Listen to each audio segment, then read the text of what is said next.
गुंजन और रजनी दोनों पड़ोसी थी, एक ही स्कूल में पढ़ती थी। वे दोनों सिर्फ सोने के लिए ही घर जाती थी, वरना दो जिस्म एक जान के समान एक साथ ही दिखाई देती थी। दोनों ने गांव में जो स्कूल है वहां की पढ़ाई पूरी की थी। अब उन्हें शहर जाकर 11वीं की कक्षा में दाखिला लेना था। उन दोनों के घर वालों ने उन्हें बहुत सारी हिदायतें दी और कहा कि अपनी मर्यादा को कभी नहीं लांघना, हमारे घर के बारे में सोचना, गाँव में हमारी नाक नहीं कटनी चाहिए। सब बातें समझा बुझाकर दोनों को हॉस्टल में भर्ती करा दिया था। वहां उन दोनों ने अपने घर के संस्कारों को ध्यान में रखते हुए अपनी मर्यादा में रहते हुए सिर्फ पढ़ाई पर ही पूरी तरह से मन लगाया और 11वीं 12वीं में भी कक्षा में प्रथम स्थान प्राप्त किया था। अब दोनों बच्चियों पर घर वालों को विश्वास हो गया था, इसीलिए जब दोनों को इंजीनियरिंग कॉलेज में सीट मिल गया था तो बेफिक्र होकर उन्हें कॉलेज में दाखिला दिलाया था। यहाँ माता पिता ने फिर से दोनों को हिदायतें दी थी कि अब तक आप दोनों ने घर और गांव में हमारी इज्जत बढ़ाई है। गांव में सब अपने बच्चों को आप दोनों का ही उदाहरण देते हैं। आगे भी इसी तरह अपनी मर्यादा में रहकर आप दोनों हमारे साथ साथ गांव का नाम भी रोशन करें। उन्हें कॉलेज के हॉस्टल में दाखिला दिलाकर माता पिता गांव वापस चले गए थे। यहाँ भी कॉलेज में दोनों को ही अच्छे नंबर आते थे। उन दोनों से पढ़ाई में कोई उनसे आगे नहीं बढ़ सकता था। इसी तरह 2 साल आराम से गुजर गए थे। उन्हीं दिनों गुंजन ने देखा रजनी में कुछ बदलाव आ रहा है। वह पहले के समान गुंजन के साथ मिलकर कॉलेज नहीं जाती है और न ही वापस आती थी। ऐसा लगता है कि जैसे उसके कोई और दोस्त बन गए हैं।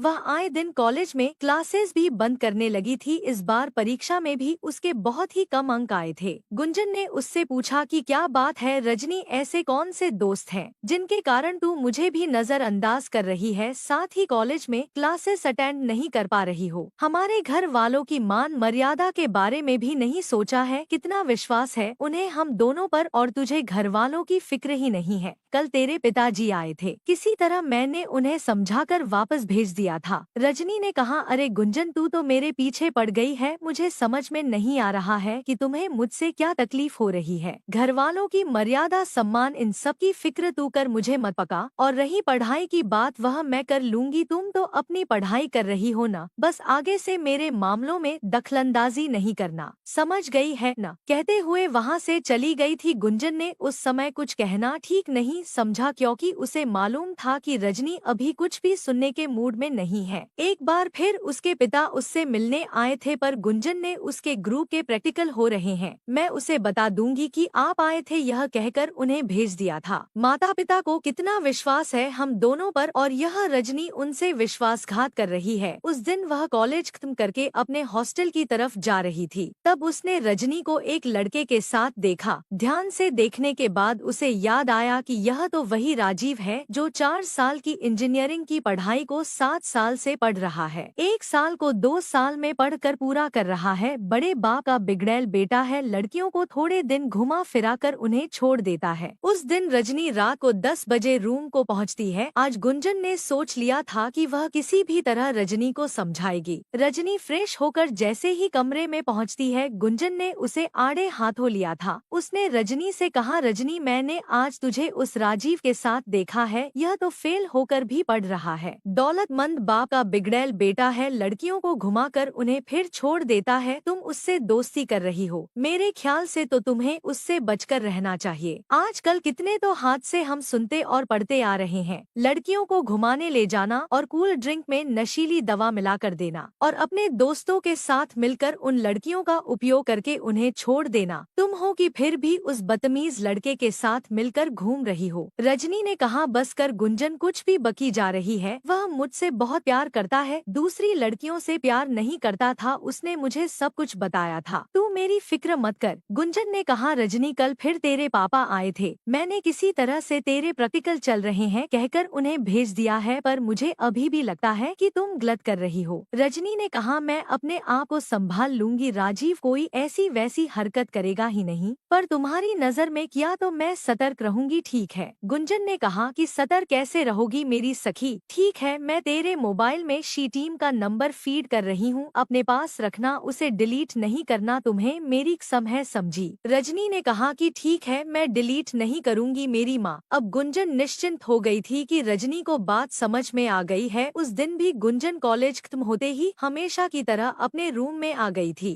उस रात को रजनी रूम में नहीं आई। गुंजन को फिक्र होने लगी थी। उसके मोबाइल पर फोन किया था पर वह उसे नहीं उठा रही थी। उसे रात भर नींद नहीं आई थी। उसका मन किसी बुरी खबर की आशंका से डर रहा था। ईश्वर से प्रार्थना करने लगी कि रजनी सही सलामत रहे। गुंजन को सुबह सुबह हल्की सी नींद लगी, तभी किसी ने दरवाजा खटखटाया। गुंजन ने सोचा रजनी आ गई है, उसकी खबर लेती हूँ। यह सोचते हुए उसने दरवाजा खोलकर देखा तो एक महिला पुलिसकर्मी के साथ रजनी आई हुई थी। गुंजन को देखते ही रजनी उसके गले लग जाती है और जोर जोर से रोने लगती है। महिला पुलिसकर्मी ने कुछ नहीं कहा और रजनी को छोड़कर चली जाती है। गुंजन जल्दी से उसे कमरे के अंदर ले जाती है, उसके लिए चाय बनाती है और चुपचाप बैठकर उसे चाय पीते हुए देखती रही। वह चाहती है कि रजनी खुद उसे बताए कि आखिर हुआ क्या है। चाय खत्म करके रजनी ने बताया कि कल शाम को राजीव ने मुझसे कहा था कि शहर से बाहर उनका एक गेस्ट हाउस है, वहाँ थोड़ा समय बिता कर आते हैं। मैंने कहा वह तो ठीक है, पर जल्दी से वापस आ जाएंगे। देर रात तक मैं नहीं रह सकती हूँ, हॉस्टल में प्रॉब्लम हो जाएगा। उसने कहा मैं तो तुमसे प्यार करता हूँ रजनी, मुझ पर भरोसा तो करो, हम लोग जल्दी ही आ जाएंगे, चलो ना। मैं उसकी बातों पर यकीन करके उसके साथ गेस्ट हाउस चली गई थी। हम दोनों जब गेस्ट हाउस पहुँचे तो मैंने देखा राजीव के दूसरे दोस्त भी वहाँ थे, जिन्हें मैंने पहले कभी नहीं देखा था। उन सबको देखते ही मैं समझ गई थी कि कुछ तो गड़बड़ होने वाला है। मैं समय बर्बाद नहीं करना चाहती थी, इसलिए फ्रेश होने के बहाने बाथरूम में गई और तुमने मेरे मोबाइल में जो शी टीम का नंबर फीड किया था ना, उनको फोन किया और अंदर ही रहकर उनका इंतजार करने लगी थी। इस बीच राजीव ने बहुत कोशिश की मुझे बाहर निकालने की, परंतु मैंने उसकी एक नहीं सुनी। वह बार बार कहता रहा कि उसके दोस्त उसे सरप्राइज देना चाहते थे, इसलिए आ गए हैं। उसे नहीं मालूम था कि वे भी आ रहे हैं। मैंने फिर भी उस पर यकीन नहीं किया और पुलिस का इंतजार करने लगी। उनके आने के बाद मैं बाथरूम से बाहर आई थी। मैं बहुत डर गई थी। गुंजन, बार बार मुझे तुम्हारी बातें याद आ रही थी। मैं तुम्हें शुक्रिया अदा करना चाहती हूँ कि तुमने शी टीम का फोन नंबर मेरे फोन में डालकर कसम दी थी कि डिलीट नहीं करना। उसी की वजह से आज मैं सही सलामत तेरे सामने खड़ी हूँ। मैं अपनी दोस्ती की कसम खाती हूँ कि अब पढ़ाई पर ध्यान दूंगी। घर वालों ने हम पर भरोसा किया है, उनकी मर्यादा का ध्यान रखूंगी। गुंजन ने कहा हमारे माता पिता के दिए संस्कार हमारे साथ हमेशा रहते हैं। कोई बात नहीं, तुम थोड़ा सा भटक गई थी पर ईश्वर की कृपा से सब ठीक हो गया है। चल कल ही एक बार गांव जाकर अपनों से मिलकर आते हैं। दोनों वीकेंड के लिए अपने गांव जाने की तैयारी में लग गई थी।